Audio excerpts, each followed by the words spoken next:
Hello,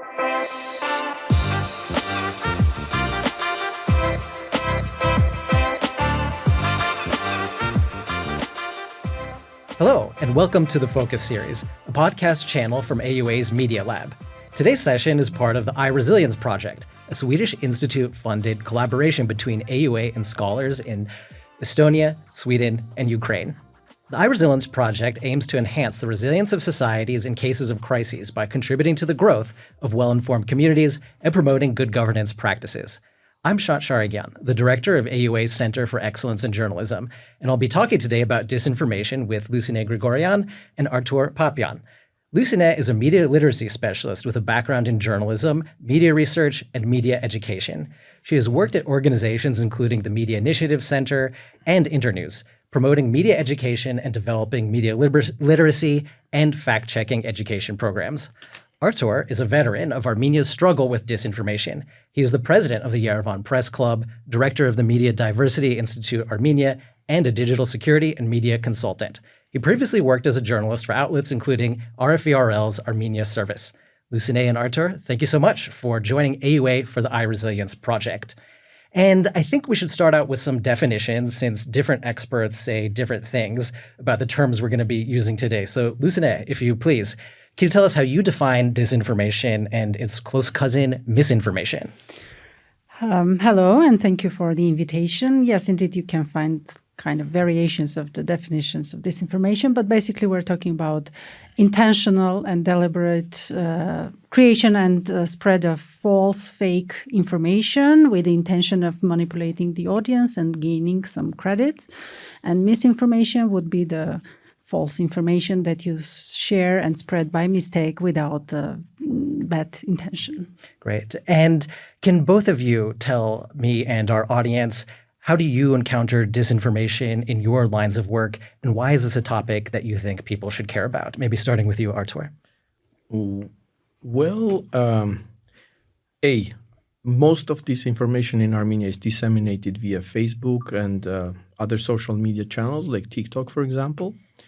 And because I like my Facebook feed sanitized, I rarely encounter it. So the way I operate is I ask lots of my aunts and uncles who are more elder people who like to click on things to send anything suspicious they see.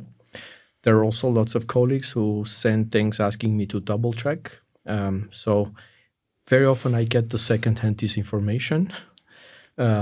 Because apparently if you are careful about your sources on your friends and who you follow and what you do online, you get less and less disinformation.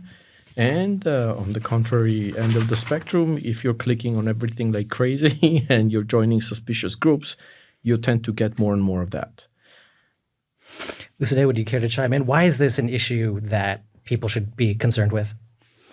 Because it directly affects our lives, the decisions we make based on the information we have. And as I worked for years, especially with teachers, educators, and students, I've seen how they were desperate to understand a lot of conspiracy theories and information being spread, or actually not even trying to understand, just sharing and getting scared of and talking about it, and seeing how it is important to be able to understand, debunk, and critically analyze and evaluate all the information that is shared. And as Artur is saying, it's very important to filter and monitor people we are following. And like educators are supposed to be the people students could trust. And sometimes you see such conspiracy theories shared by these type of people, or journalists for that matter, some of the experts that we consider experts. So it's really important for everyone, not just the trusted people. We would consider them trusted, everyone to have the basic skills and be able to analyze and not trust everything we see. Yeah, and I think, the term can often seem like a kind of vague, intimidating concept, but maybe one way to start to try to grapple with it is just understanding where disinformation comes from. Sometimes it's associated with national actors, with bloggers, and everything in between, and sometimes specific countries are named. I mean, for both of you, what's the best kind of framework to view the situation with disinformation in Armenia? Would that be focusing on specific countries as sources of it, or specific platforms it's disseminated on? Can you maybe start to describe what are the main sources of disinformation in Armenia? I would rather start by saying that platforms is the way to go, because very often you can see that disinformation is circulating and it's very, very hard to attribute, like who is the actor behind it. Because sometimes disinformation can have multiple beneficiaries and vectors. So you could say that a specific piece of disinformation might benefit Russia, but also like the opposition, but also Azerbaijanis, or vice versa. It could benefit like Armenian government and then somebody like some opponents, etc. It's very difficult to, and it's a futile thing to try to focus on who's behind it. It's rather important to see what's going to be the impact, and impact depends on platforms where it's shared.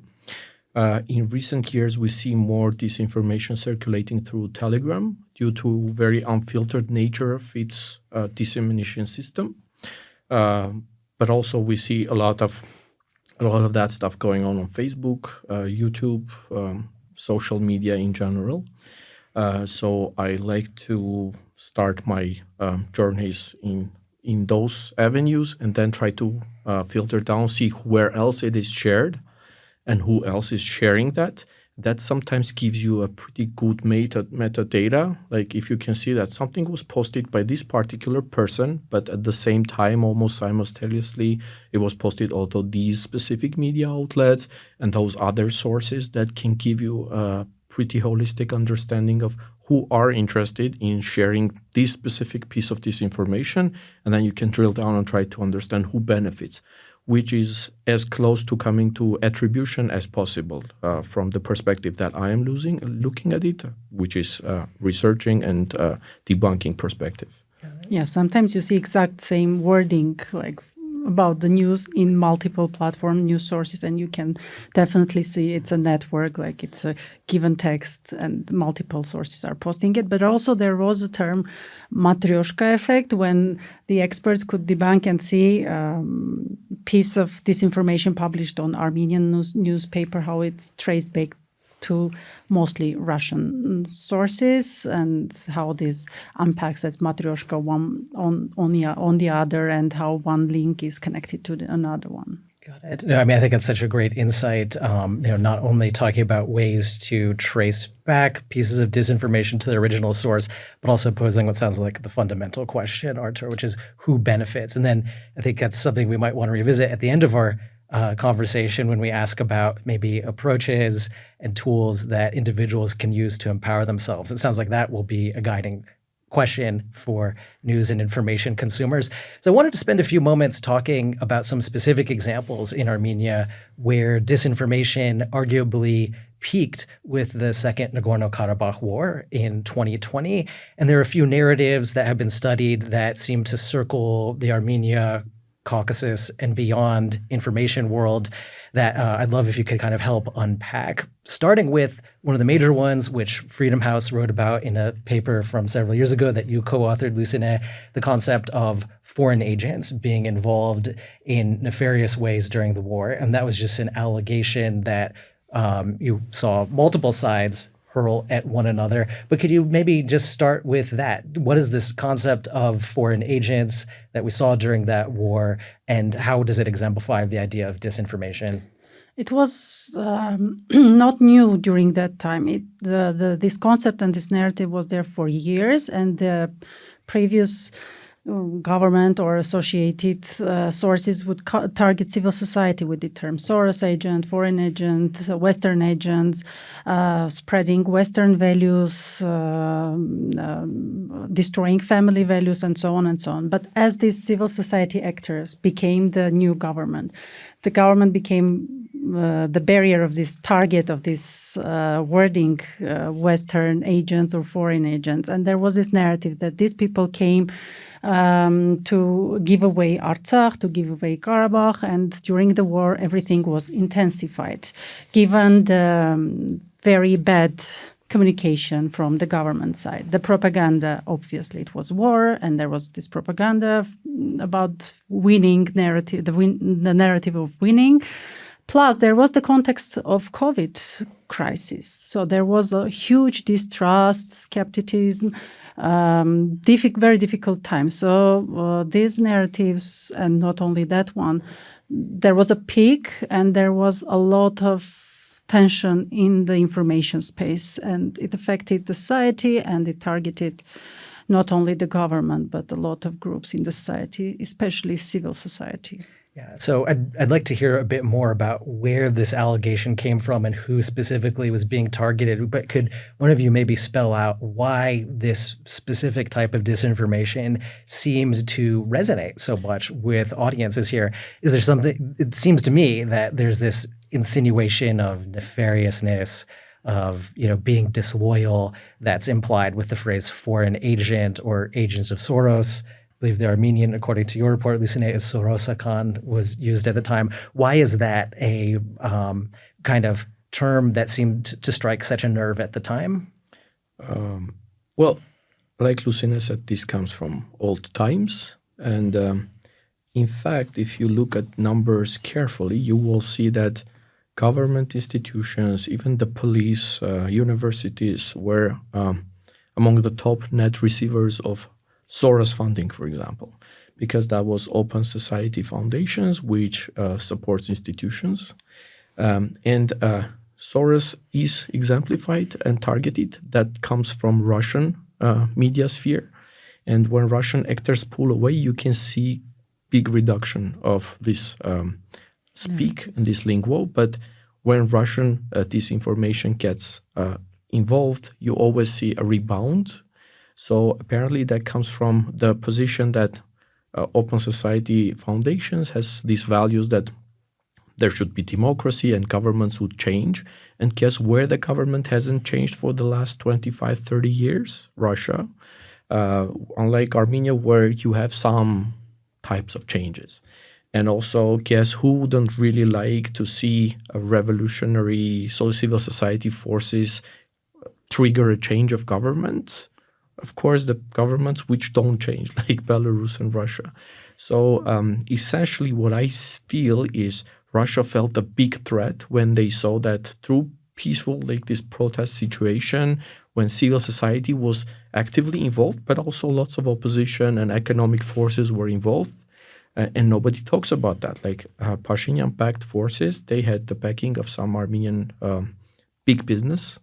And I would call them oligarchs because essentially that's what that is. So you could see that some economic forces were there, and actually they were the ones triggering the change. But when you look at Russian disinformation actors, it feels that it was only civil society on the street, which is not true, and which is the first disinformation in this circle. Admittedly, when Pashinyan came to power, he brought some civil society actors into government. Like in the list of his MPs, you can see former civil society activists, journalists, Transparency International, etc., experts heading, these different ministries and things like that. However, it's utterly not true that this was a civil society revolution. Mm-hmm. And it's even not true that this was a revolution. You have to really study it. Like, if you ask me if there is not a shift of economic underpinnings of the whole system, this is a change of government, not a revolution. But anyway, let's call it whatever, like it's customary, revolutionaries. Now, it's very easy to target Soros because Soros, is an old grandpa somewhere in the US and he doesn't care who calls him what. Whereas, for example, try to call something an Armenian oligarch who now gets the levers of government. It's going to come after you. You don't want to name anybody in the government, for example, because what if they don't like it? Unlike Soros and NGO civil society who tend to not react. So in Russia, as well as in Armenia, civil society is usually the easy target because they're rarely going to fight back. Some examples that we could see, apart from the fact that, yes, they could loudly name, for example, people like Yerevan Grigoryan, head of the Security Council, who has been actively involved in various projects in Transparency Armenia and other places. Or, Arek Artunyan, who has worked as a journalist, who has been active in some civil society organization, and now is the deputy chief of staff, and he was also the Minister of Education and Sport. These type of people who were indeed very good actors in civil society, in journalism, etc., yes, they are now in government because at some point they went political, they joined political forces, and Pashinyan himself is a former journalist. So I don't think it is correct to call him a journalist anymore, or Haike Vorkyan, or same Armen Grigoryan.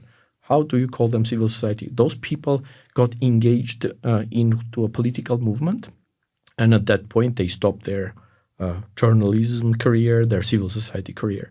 But the Russians like to name that because it's like I told you, the easy target. Similarly, and they started circulating various very interesting disinformation. Like, for example, there was this example when Pashinyan went to Davos, and Soros was also in Davos.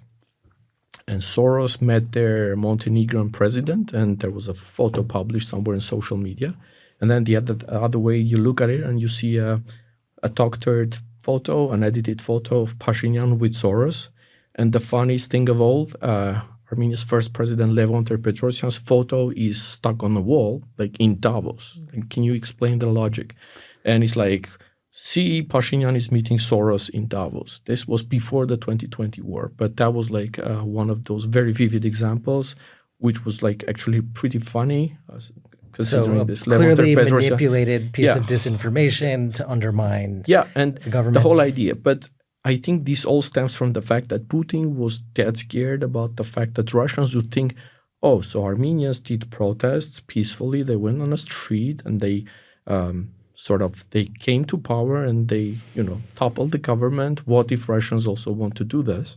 And seeing this big existential threat for him, he threw in all the resources. I mean, of course, Putin didn't himself instruct this, but he has this, actors who seek favor with him and who got engaged into this process. So you could see how these type of manipulations and disinformation started spreading.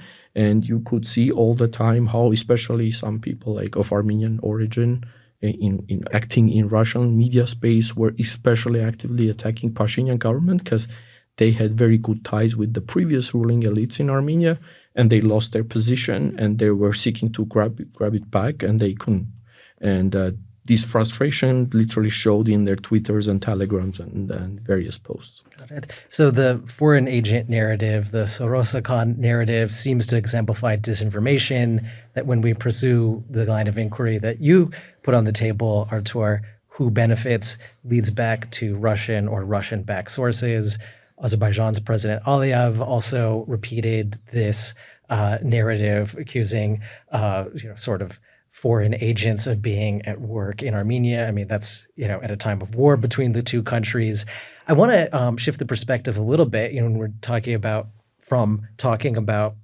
outside of Armenia sources of disinformation to ones that come internally. And I think, sticking with that very sad time, that very dramatic time of war, your report, Lusine, touched on the figure of Lieutenant Colonel Artur Hovhannisyan. And I'm wondering if you could tell people who I'm sure some of the audience are already familiar with him, but maybe I'm sure you'll have insights to share for them, as well as those who haven't heard of him before.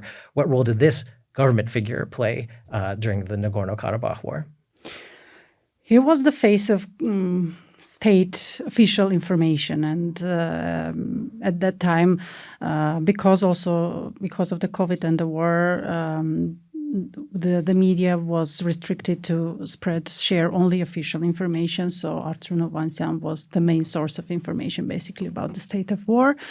And this information campaign led by him was a propaganda campaign, obviously, to keep the spirit of the soldiers and of the society, because if you remember or you can imagine, it was a very difficult time in the COVID situation, and the society coming together trying to help the soldiers on the front line, and following the Telegram channels and the TV for some information. And he was there on TV sharing some maps and cheering and saying that we will win. Things are difficult, but we will win. And this hashtag and this symbol was all over social media, and people, most of the society, still believing that we are winning until the very last day when we woke up with the news of this defeat and the signing of this document. So he was maybe the person who was blamed mostly. He was just a figure, like he was the spokesperson of it. But he was mostly blamed for misleading the audience and the source of despair that we found ourselves in. So he's mostly a symbol of all this that happened to us. And that, to me, unless there's something you wanted to add to that, Artur, drives home kind of the first points that you both raised, which are what is the importance, what are the stakes of understanding disinformation? It seems like the stakes really couldn't be higher than during a time of war and a time of emergency. Are both of you, I mean, to play devil's advocate a little bit, and this is something I talk about with my students who lived during the war, and when we talk about it during media classes here at AUA, incredibly difficult time for everyone in the country. Isn't there a sense in which you expect the government to be putting out positive messaging?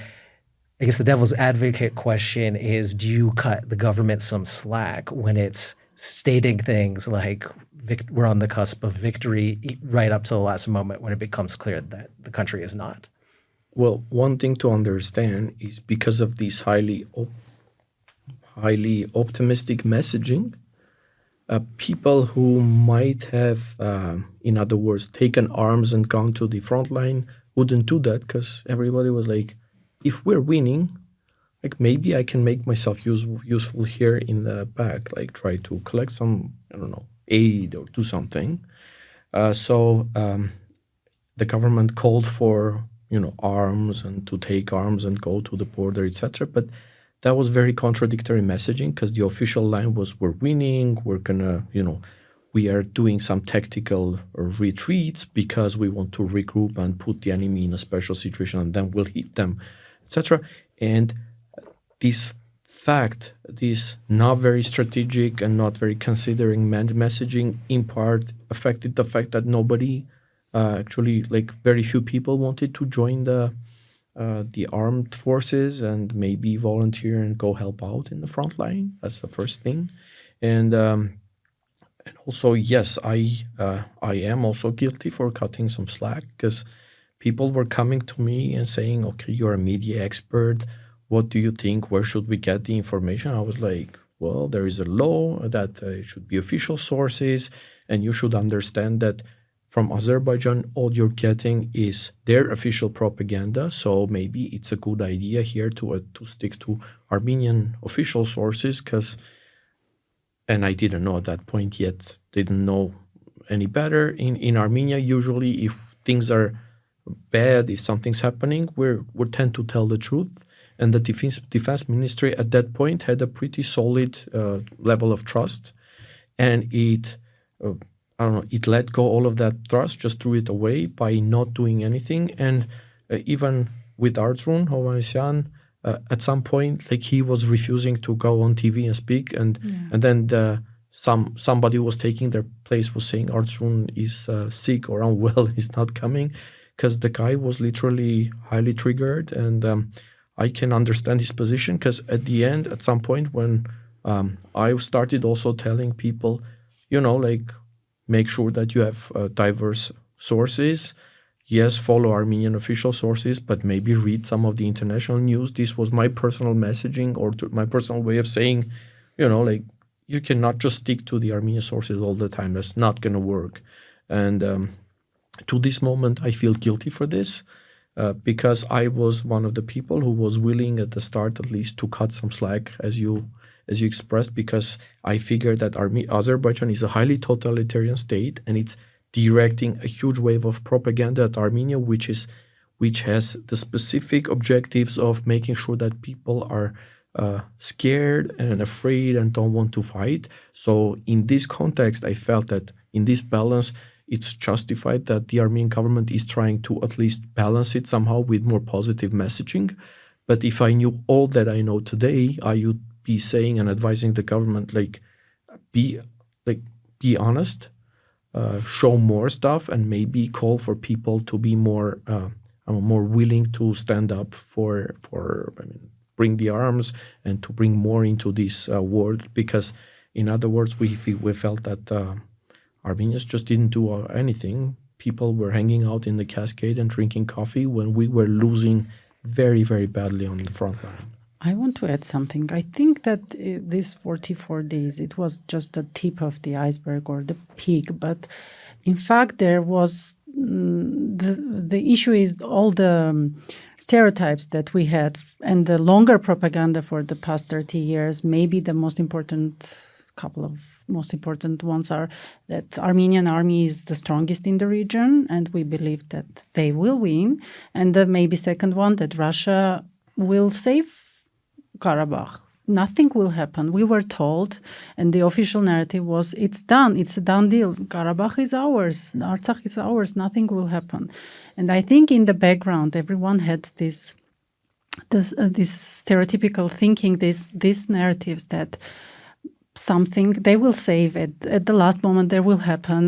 They won't leave us alone. So we will win. We are winning. There is no other way. We should win. Mm-hmm. So these 44 days, even if they told the truth, it might not work because we were told these lies for a long time. Mm-hmm. They should have been honest earlier. Pashinyan should have been honest earlier, before all this started. So bringing back the question you raised, Artur, who benefits? It sounds like the case of disinformation during the war was self-destructive. This was to no one's benefit. It was, in fact, to people's detriment.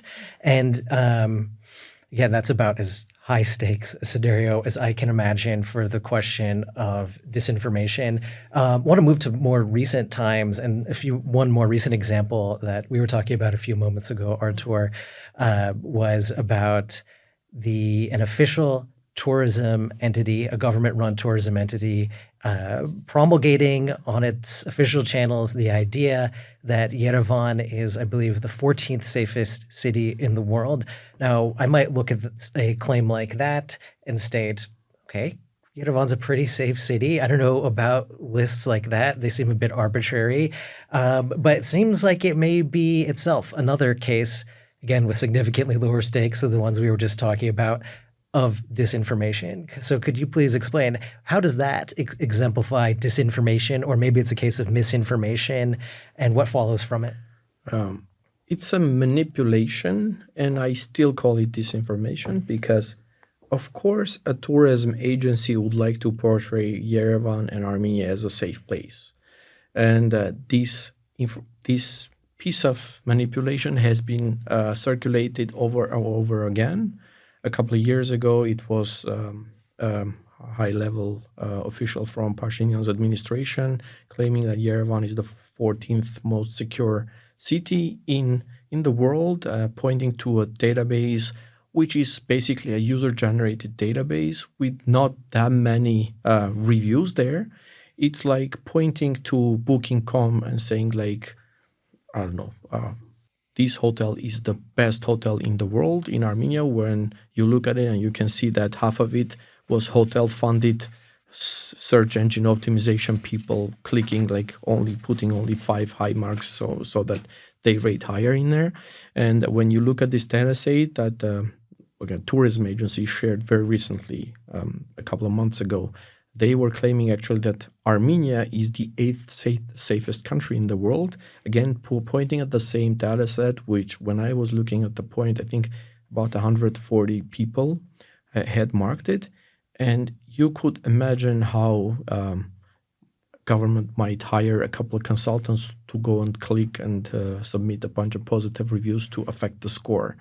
And to point to such a user-generated data set as a source of truth, and not mentioning that this is a user-generated database and the sample size is very, very low, that's a clear manipulation done for the purpose of disinforming and gaining this reputation for the country. The intention could be good, but clearly there is somebody who benefits, and clearly there is a piece of information that is not true, because you have to go into proper world-class crime databases, UN, World Bank data in order to make such a loud claim. And I think the examples we've talked about so far, they're just 3 out of dozens, if not hundreds, that we could have discussed, nicely illustrate just the incredible range of varieties, or you could almost say flavors of disinformation that kind of content comes in. But it also makes me want to come to sort of an overarching question for today, which is, even if right now experts seem to be saying that disinformation has, since reaching its peak during the 2020 war, has subsided a bit in this country for now, how can people be empowered? What tools are at their disposal to deal with this, sometimes overwhelming font of disinformation that they encounter? Ask questions. The basic media literacy questions that would be look into the source, the author of the information, who said this, who is it targeted to, who paid for this, who is benefiting from this. Try to find answers to these basic questions, if possible, or switch on critical thinking and analyze. And more practically, look into maybe professional fact-checking websites. We have several in Armenia that are trusted, very professional, working very hard and very well. So they could be the guide for people if they are not sure about some important information. They could go to these websites and look into those and see what the professionals and experts are saying. And I'd like to maybe jump in here and try to imagine that the news is your food. And you have to have a more dietitiary approach to this. You need to have some, maybe you want some snacks, like some Instagram and TikTok reels. I do that. But when I view Instagram, my brain melts and I cannot anymore ask questions. I'm just scrolling. But for a good balance, you have to have some salads and some real proper food and protein. So I know fast food is great, but make sure that you have some curated list of media which have been there for many, many years, that you have learned to trust, who have rarely spread disinformation. And when they did, they came there with some formal excuses and saying that they're sorry. So you know that these are people who can be trusted. I don't even care about what side of the political spectrum they are, as long as you know them long term. Because one of the most dangerous things in this disinformation campaign is that there are some new sources springing up with lots of fast food and burgers and cookies, etc. And you tend to like it because you want to believe it, and it's so amazing and it's so emotional. But always fall back, because if it's some really, really important news, there's no way those big trusted media names who you have learned to trust, they will eventually come to it. Maybe they will be slower because they have a process. They need to cook it, they need to season it, they need to check the sources. And the reason I want to give this allegory for you to use is because sometimes it's not very healthy or it's not very realistic to expect that every person will ask the questions and check the sources.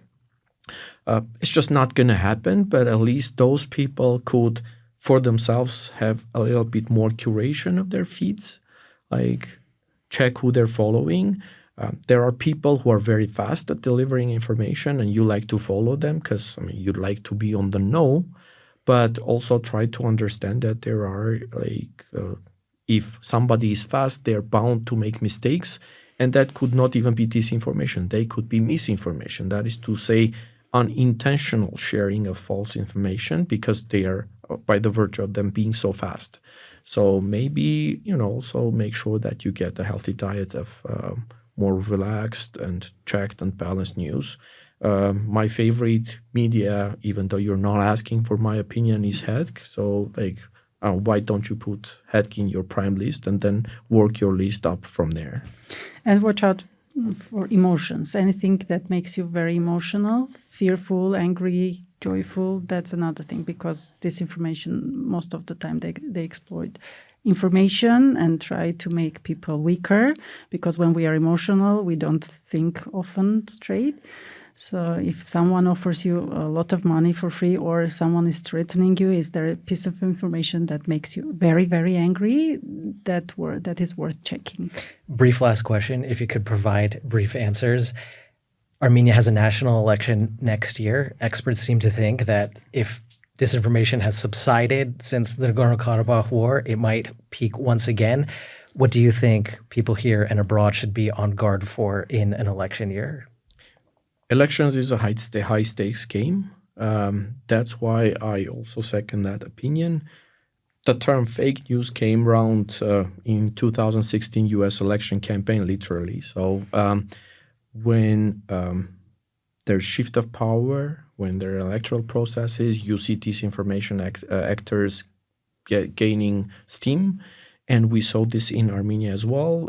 Ahead of the 2021 election, we had huge number of disinformation circulating. And then also almost like by a switch, after the results of 2021 election were announced, we saw several really prominent disinformation channels literally like stop functioning and close down their shops. Very recent example was in Romania, I think, when we saw a bunch of disinformation, especially on TikTok, shared, which brought a politician who was highly populistic and a pretty good manipulator of disinformation. So be wary. When stakes are high, there's always going to be more disinformation versus when there's not that much going on. And very often the actors, those contesting the elections, will be themselves very interested in sharing disinformation and resharing it. So, of course, they will find resources and money to affect the public opinion in many, many ways. And disinformation is one of the top ways found to manipulate public opinion and then garner your positive, favorable results for this or that candidate. Especially when the funding for independent media is cut. I mean, the recent cuts of U.S. funding, which makes independent sources or quality media weaker and fact checkers. So in this context, next year, it's really, let's say, interesting to see what will be happening. But everyone expects new peaks of disinformation and campaigns. Well, on that note, Lusine, Artur, it was a pleasure. It's a difficult topic, but it's fascinating to hear your insights. So thank you so much for coming to the Media Lab today. Thank you for your invite.